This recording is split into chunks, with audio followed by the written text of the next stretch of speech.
বন্ধুরা, আজকে আপনাদের জন্য নিয়ে এসেছি একটা সুন্দর আর সিম্পল কেক ডিজাইন।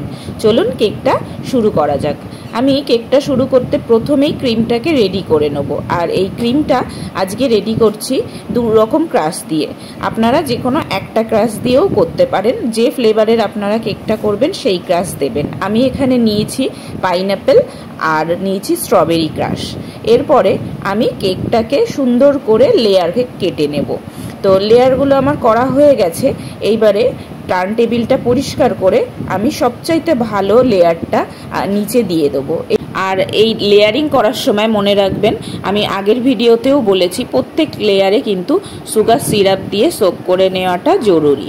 তারপরে আমি সেকেন্ড লেয়ারটা দিয়ে দিয়েছি, আর দুটো লেয়ারের মাঝখানে যে গ্যাপটা আছে সেটা কিন্তু ক্রিম দিয়ে ফিল করতে হবে।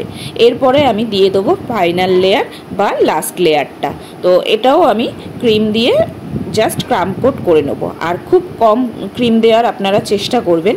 আর এদিকে আমার ক্রাম কোটিং কিন্তু হয়ে গেছে। এরপরে ফ্রিজে 1 ঘন্টা রেখে দেওয়ার পরে ডেকোরেশনটা করব।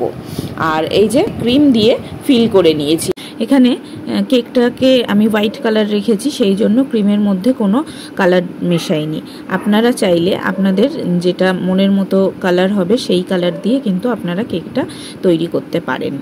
আর এখানে দেখুন আমার ক্রিমটা দেওয়া হয়ে গেছে। তো আমি একটা স্টিলের স্ক্র্যাপার আর প্যালেট নাইফের সাহায্যে আমি চারিদিকে যেদিকে আনইভেন হয়ে আছে সব দিকে ইভেন করে নিলাম কেকটাকে।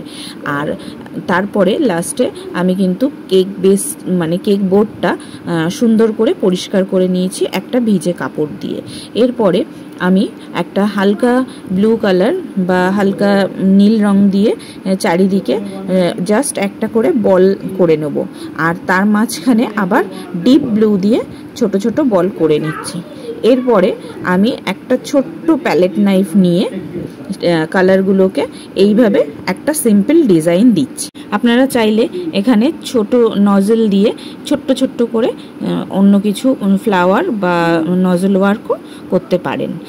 আমার দেখুন হয়ে গেছে এখানে ডিজাইনটা। এরপর ডিজাইনটা কেমন হয়েছে অবশ্যই কিন্তু কমেন্টে আমাকে জানাবেন। আর যারা নতুন আমার চ্যানেলটাকে অবশ্যই একটু ফলো করে দিয়ে আমার পাশে থাকবেন। তো এটা কমপ্লিট হয়ে গেছে। এরপরে আমার কাছে কিছু ফন্ডেন্ট দিয়ে লেটার করা আছে, আমি ওপরটাকে সেইভাবেই ডেকোরেশনটা করব।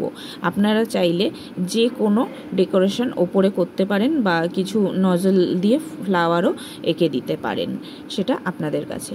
আর এরপরে আমি একটু স্প্রিঙ্কেল ছড়িয়ে দেব। তো কেকটা আজকে আমার রেডি।